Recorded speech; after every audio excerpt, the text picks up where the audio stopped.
खबर उत्तर प्रदेश के साथ मैं सूरी चौहान। खबरों का रुख करें उससे पहले एक नजर सुर्खियों पर।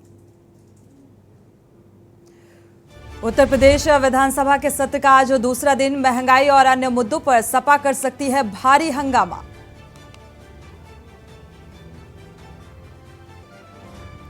सीएम योगी ने दिया बड़ा आदेश। प्रयागराज, अयोध्या, बेंगलुरु और दिल्ली में बनेगा यूपी का नया अतिथि गृह। होगी कई खासियत। ज्ञानवापी एसआई सर्वे की कार्रवाई का आज छठवां दिन। मुस्लिम पक्ष भी सर्वे में कर रहा है सहयोग। हिंदू पक्ष की वादिनी महिलाओं में उत्साह का माहौल। विभिन्न दलों के नेता एसबीएसपी में होंगे शामिल और राष्ट्रीय अध्यक्ष पार्टी में कराएंगे शामिल। ओम प्रकाश राजभर करेंगे प्रेस वार्ता। प्रदेश भर के निजी स्कूल आज बंद। प्रिंसिपल शिक्षक की गिरफ्तारी के विरोध में फैसला। आजमगढ़ चिल्ड्रन गर्ल्स स्कूल में छात्र की हुई थी मौत।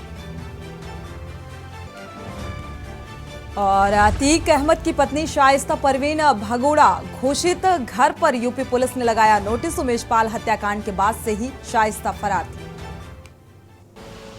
आप देख रहे हैं के न्यूज, खबरों का सारथी। बुलेटिन की शुरुआत बेहद अहम खबर के साथ आपको ग्राफिक्स के जरिए दिखाते हैं कि किसके पास कितनी सदस्य हैं। संसद में अविश्वास प्रस्ताव पर चर्चा। किसके पास कितने सदस्य? एनडीए की ताकत। बीजेपी 301, शिवसेना शिंदे गुट 12, एलजेपी 6, आरसीपी 3, अन्य 11। इंडिया की ताकत। कांग्रेस 50 सीटें, डीएमके 24, टीएमसी 23, जेडीयू 16, अन्य 30। अन्य पार्टियां YSR Congress 22, BJD 12, BMC 9, TRS 9, अन्य 12।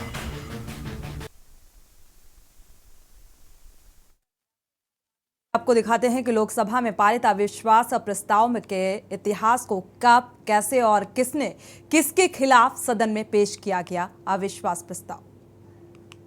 अविश्वास प्रस्ताव में कब क्या? देश के संसदीय इतिहास में अब तक 26 बार अविश्वास प्रस्ताव पेश किए गए। 24 बार सरकारें बच गईं, 2 ही बार सरकार गिरने की नौबत आई। संसद में पहली बार अविश्वास प्रस्ताव 1963 में आया। तत्कालीन प्रधानमंत्री जवाहरलाल नेहरू के खिलाफ आया था पहला प्रस्ताव। यह अविश्वास प्रस्ताव जेपी कृपलानी लेकर आए थे। लोकसभा में सर्वाधिक अविश्वास प्रस्ताव का सामना इंदिरा गांधी को करना पड़ा। विपक्ष उनके खिलाफ 15 बार अविश्वास प्रस्ताव लेकर आया था, लेकिन इंदिरा गांधी सरकार को गिराने में कामयाबी नहीं मिली। सर्वाधिक अविश्वास प्रस्ताव पेश करने का रिकॉर्ड माकपा के नाम रहा। माकपा नेता ज्योति बसु के नाम है रिकॉर्ड। 4 बार अविश्वास प्रस्ताव लेकर आए, जो कि इंदिरा गांधी सरकार के खिलाफ थे।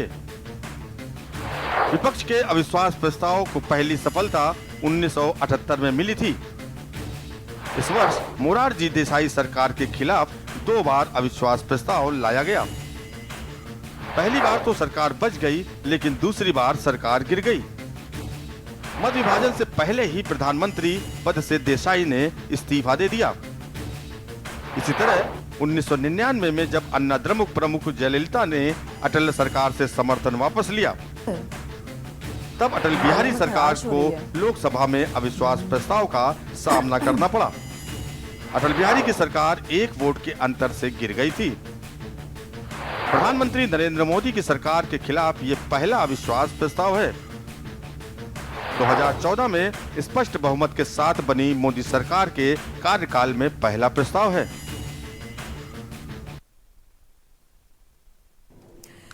और इसी बीच बड़ी खबर से आपको रूबरू करा दें। लखनऊ से बड़ी खबर। सपा अध्यक्ष अखिलेश यादव ने ट्वीट किया है, बेबस मंत्रियों की व्यक्तिगत टिप्पणी का क्या जवाब देना। सरकार में ऐसे मंत्रियों की कोई गिनती नहीं। अखिलेश यादव ने यह कहा है, बेचारगी से त्रस्त मंत्री जी को सन्मति दे भगवान। अखिलेश यादव ने ट्वीट के जरिए ये बातें कही है। यदि अहंकार से मति भंग होने का उपचार होता है, इन तमाम अहम बातों का जिक्र किया अखिलेश यादव ने, तो हम उसके लिए सच्चे मन से प्रार्थना कर सकते हैं।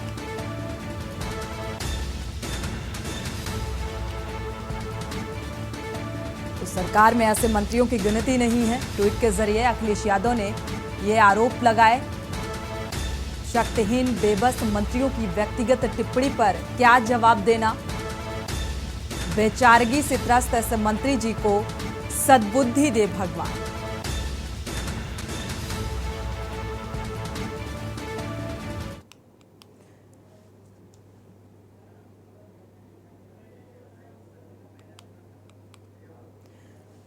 और इसी बीच वाराणसी से आपको बड़ी खबर बता दें। ज्ञानवापी से जुड़ी हुई बड़ी खबर। ज्ञानवापी के एसआई सर्वे का पहला चरण खत्म।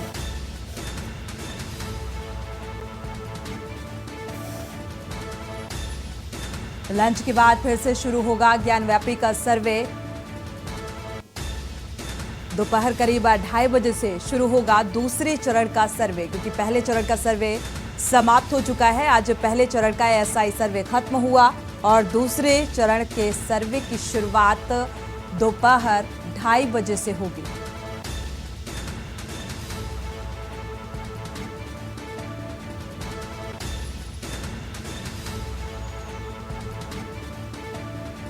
तो ज्ञानवापी के गोबंद का आज सुबह एसआई सर्वे का पहला चरण समाप्त हुआ। वाराणसी से आपको खबर बता रहे हैं।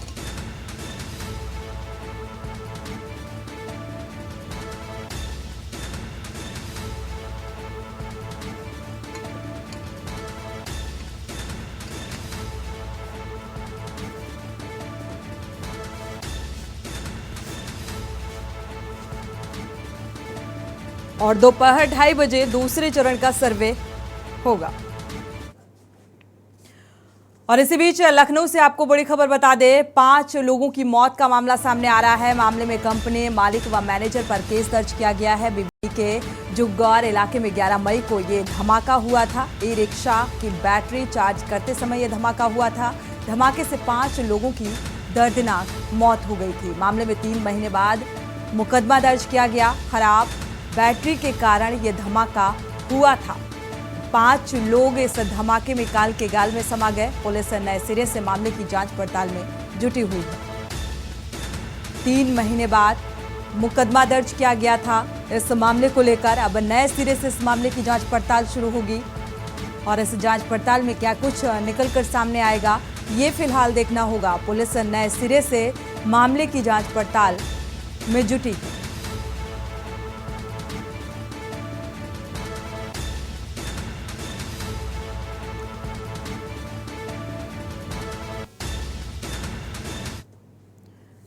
और इसी बीच लखनऊ से खबर। बीमार मां को बेटे ने फुटपाथ पर छोड़ा। बारिश में ठिठुरती रही मां, पुलिस अब सहारा बनी है। 12 बिरवा चौराहे के पास फुटपाथ पर बड़ा बेटा वहां से मां को छोड़कर भाग निकला। घटना ये पूरी सीसीटीवी में कैद हो गई। इलाज कराकर अब वृद्धाश्रम भेजा गया है। एक बेटे ने इंसानियत को शर्मसार करने वाली एक बेटे की तस्वीर सामने आ रही है, जहां पर अपनी वृद्ध मां को फुटपाथ पर छोड़कर फरार हो गया। तो दुकानदार ने हालत देखकर पुलिस को इस बात की सूचना दी। कृष्णानगर थानेदार ने उनको अस्पताल भिजवाया। उचित इलाज कराया गया। बीमार मां को एक वृद्धाश्रम में शरण दिलाई गई है।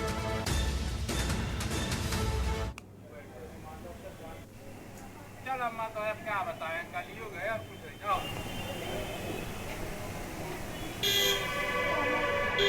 भैया साइड। तो आप तस्वीरें भी देख पा रहे हैं।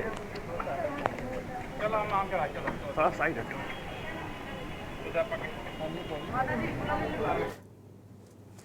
बढ़ते आगे लखनऊ से आपको खबर बता दें। करंट लगने से किसान और उसकी भैंस की मौत हो गई है। खंभे की चपेट में आने से दोनों की मौत हुई। भैंस को करंट लगता देख बचाने गया था ये किसान, और किसान भी इसकी जद में आ गया। बचाने के दौरान किसान की मौत हो गई है। सूचना मिलते ही ग्रामीणों में हड़कंप मच गया। प्रशासन के खिलाफ भी ग्रामीणों में नाराजगी देखने को मिल रही है। बिजली विभाग की लापरवाही से आए दिन ऐसे हादसे सामने आते हैं। कुछ दिन पहले ही करंट लगने से छात्रा की मौत हुई थी। मौत का मामला सामने आया था। कृष्णानगर क्षेत्र में करंट की चपेट में आने से मौत हुई थी। बिजली विभाग की लापरवाही के चलते आए दिन ऐसे मामले सामने आते हैं। एक बड़ी लापरवाही एक बार फिर से देखने को मिल रही है। मोहनलालगंज में करंट की चपेट में आने से 2 की मौत का मामला सामने आ रहा है।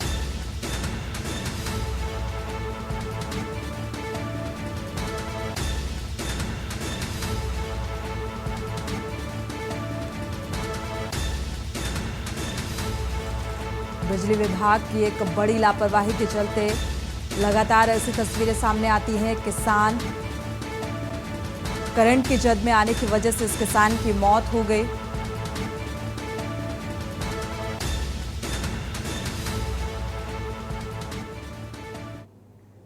सीधे पंजाब का रुख करते हैं, जहां पर आम आदमी पार्टी की प्रेस कॉन्फ्रेंस हो रही है। सुनाते हैं आपको।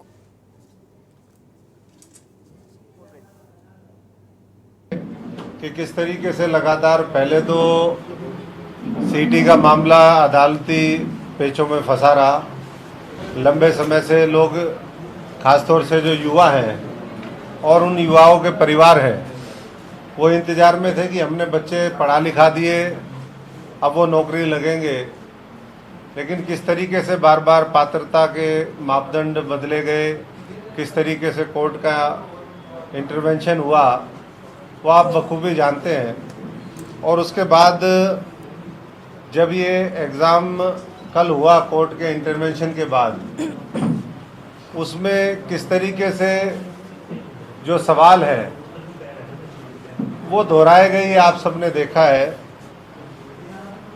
समूह 57 परीक्षा में दोहराए गए प्रश्नों में किस तरीके से उसमें, चाहे वो IMRB की फुल फॉर्म का मामला हो, नेफेड की स्थापना किस तरीके से हो, ज़मीन की सतह पर नीचे जमा पानी को क्या कहा जाता है, इस तरीके से सवाल किए। और एक ही प्रश्न में 2 प्रश्न तक भी दोहरा दिए गए।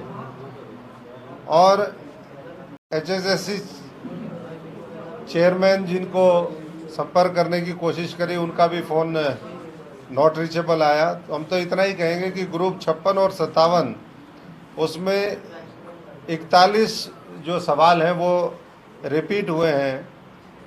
और जब कमीशन के चेयरमैन से या और किसी से भी बात करने की कोशिश करी गई तो कोई संतुष्ट जवाब उसमें नहीं आया है। साथ साथ जो परीक्षा हुई है उसमें अगर हम देखें तो हिंदी में परीक्षा हुई है और हिंदी भाषी हमारा प्रदेश है। उसको हम देखें तो गलतियां ही गलतियां उसके अंदर पाई गई हैं। वो करीबन 50 त्रुटियां मोटे तौर पे उसमें देखा गया है, वो मैं यहाँ पर दोहराना नहीं चाहूँगा। हम तो इतना ही कहेंगे कि ये अपने आप में जिस तरीके से मध्य प्रदेश के अंदर एक व्यापम घोटाला हुआ था, आपने सबने उसके बारे में सुना भी होगा, तो कहीं ना कहीं ये प्रतीत होता है कि जो CET एग्ज़ाम का मामला है, लाखों नौजवानों के भविष्य से जुड़ा हुआ, ये उसी तरीके से खिलवाड़ है। और ऐसे में 1 साल के अंदर भी अगर खट्टर सरकार ये परीक्षा पूरी नहीं करवा पाई है तो ये नौजवानों के भविष्य के साथ खिलवाड़ है, उनके साथ भद्दा मजाक है। इसलिए जो चेयरमैन हैं, अब इस्तीफे की तो स्थिति मैं समझता हूँ कि वो तो जाली है, क्योंकि अगर उनको गलती मान करके और उनको ये लगता कि भाई हम ये एग्ज़ाम नहीं करवा सकते, तो जो खुद छोड़ने वाली स्थिति थी वो तो अब चली गई। अब तो मैं समझता हूँ कि इसको नए सिरे से चेयरमैन और पूरे बोर्ड को भंग करना चाहिए, नए सिरे से पूरा मामला होना चाहिए और इसकी पूरी जांच भी होनी चाहिए।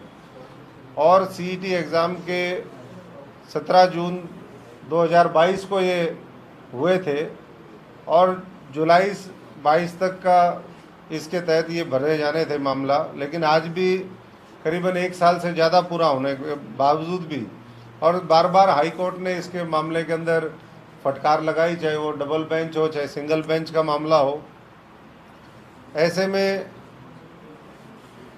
नौजवानों के भविष्य के साथ जिस तरीके से खिलवाड़ हुआ है, चाहे वो त्रुटियों के माध्यम से हो, चाहे रिपीटेशन ऑफ क्वेश्चंस की बात करें, या फिर इसके ऊपर जो सरकारी खर्चे की हम बात करें, करीबन 20 करोड़ रुपया इसकी गोपनीयता को लेकर के भी वो खर्च किया गया। ऐसे मामले में जितनी जल्दी से जल्दी ये भंग होगा, उतनी जल्दी मैं समझता हूँ कि भविष्य में नौजवानों का जो आने वाला भविष्य है वो हम बचा सकेंगे।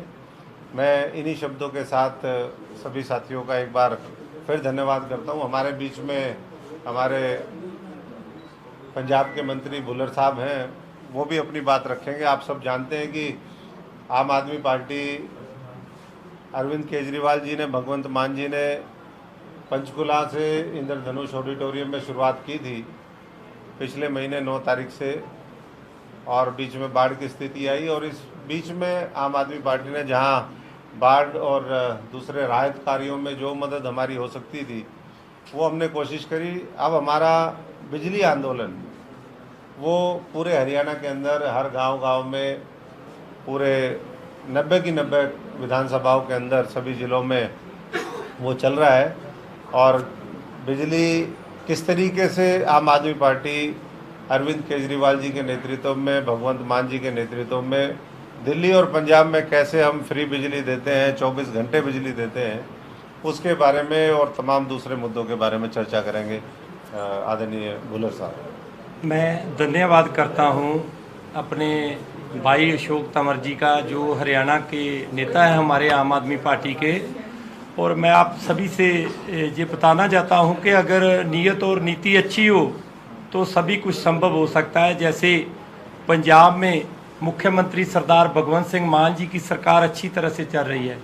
जो पिछले दिनों आप सभी मीडिया वाले भाइयों ने देखा कि 12,700 के करीब जो टीचर थे हमारे पंजाब में, जो वक्त सरकारें आई हमारे पंजाब में, कांग्रेस की सरकार आई, अकाली बीजेपी की गठबंधन वाली सरकार आई, जिन्होंने पिछले 20 सालों में टीचरों का शोषण किया।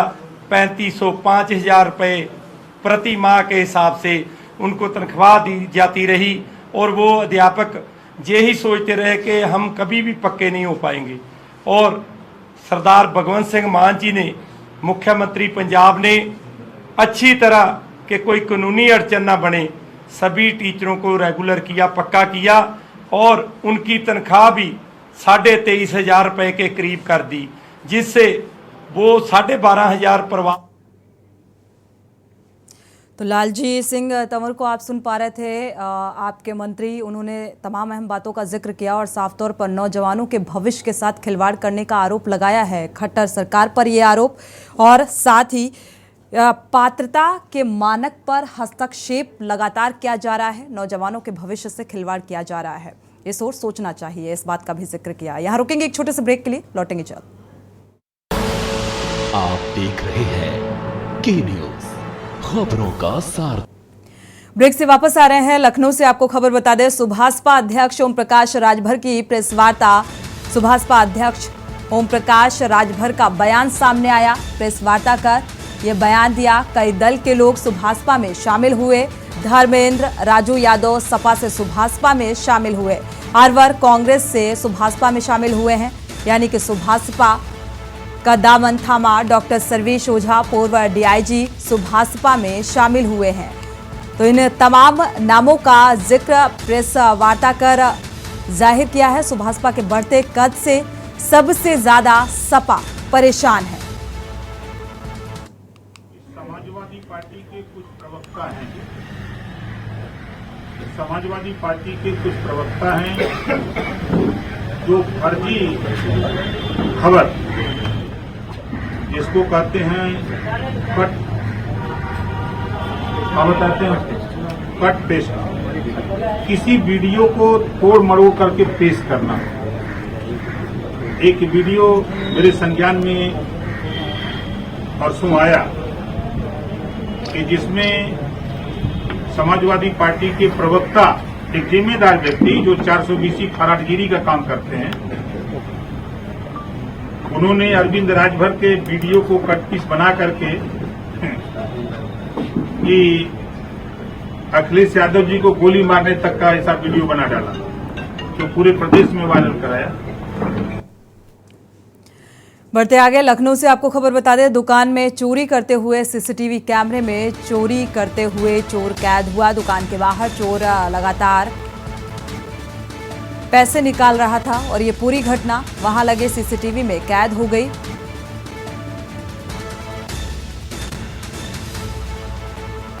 दुकानदार के शक पर राहगीरों की मदद से फिलहाल चोर को पकड़ लिया गया है। दुकानदार ने चोर को पुलिस के हवाले कर दिया है। गोलागंज में जनरल स्टोर पर चोरी कर रहा था ये शख्स, जो पूरी वारदात वहां लगे सीसीटीवी में कैद हो गई।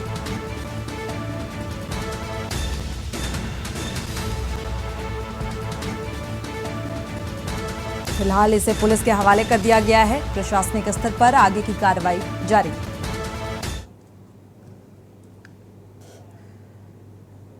प्रयागराज से खबर मिल रही है। लिव इन रिलेशनशिप पर इलाहाबाद हाई कोर्ट का बयान सामने आया है। सहमति से साथ रहने वाले महिला पुरुष अपराधी नहीं है, ये हाई कोर्ट का बयान सामने आया। हर वयस्क अपनी मर्जी से जीवन साथी चुनने के लिए स्वतंत्र है, ये कहना है हाई कोर्ट का। लिव इन रिलेशनशिप में रह रहे प्रेमी पर कोई भी मामला नहीं दर्ज होगा। मामले में कोर्ट ने अपहरण के एफआईआर को भी रद्द किया है। मथुरा जिले के कोतवाली थाना क्षेत्र का ये मामला बताया जा रहा है। तो लिव इन रिलेशनशिप को लेकर हाई कोर्ट का ये बयान, ये फैसला निकलकर सामने आया है कि यदि कोई महिला और पुरुष अपनी मर्जी से रहना चाहता है तो किसी भी तरीके का कोई क्रिमिनल एक्ट नहीं लगाया जा सकता। रायबरेली से आपको खबर बता दें, रोडवेज बस ने बाइक सवार पिता पुत्र को कुचला। पिता की मौके पर ही दर्दनाक मौत हो गई और पुत्र इस हादसे में घायल हुआ है। पुलिस ने शव को पोस्टमार्टम के लिए भेज दिया है। बछरावा कोतवाली क्षेत्र के हसनगंज गांव की ये घटना बताई जा रही है।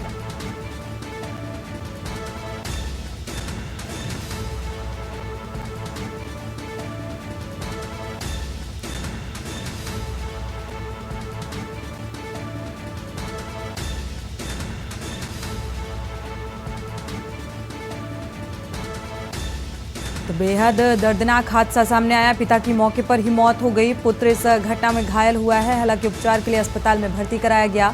पुलिस ने शव को पोस्टमार्टम के लिए भेज दिया है। बछरावा कोतवाली क्षेत्र के हसनगंज गांव की ये घटना बताई जा रही है।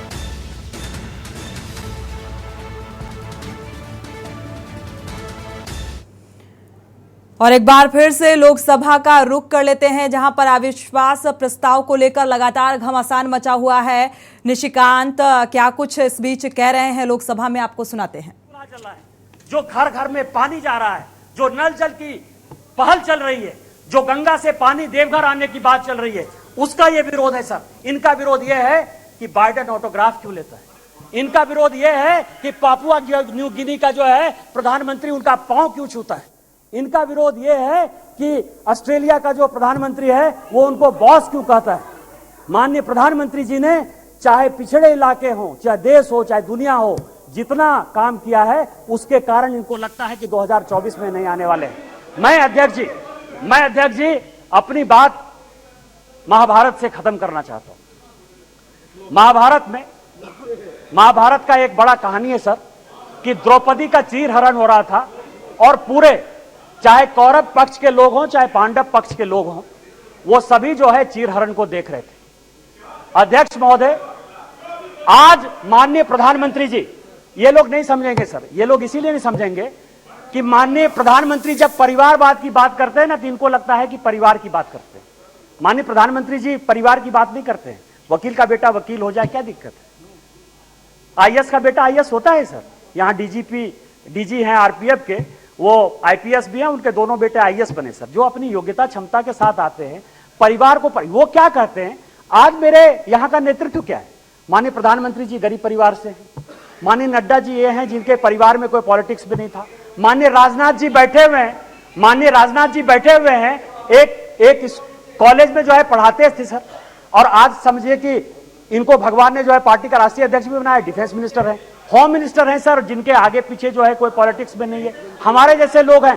क्या है कि यहां जितना परिवार है ना वो इनके पीछे हैं जो कि परिवार का आदमी नहीं है। और वहां समस्या ये है कि वो सभी परिवारवाद जो है वो उनका जो नेता है, इसीलिए उनका परिवार और परिवारवाद में फर्क है, उनको नहीं समझ में आएगा सर। तो मैं आपको ये कह रहा हूं सर कि आज जो ये अविश्वास प्रस्ताव है सर, अविश्वास प्रस्ताव एक गरीब के बेटे के खिलाफ है।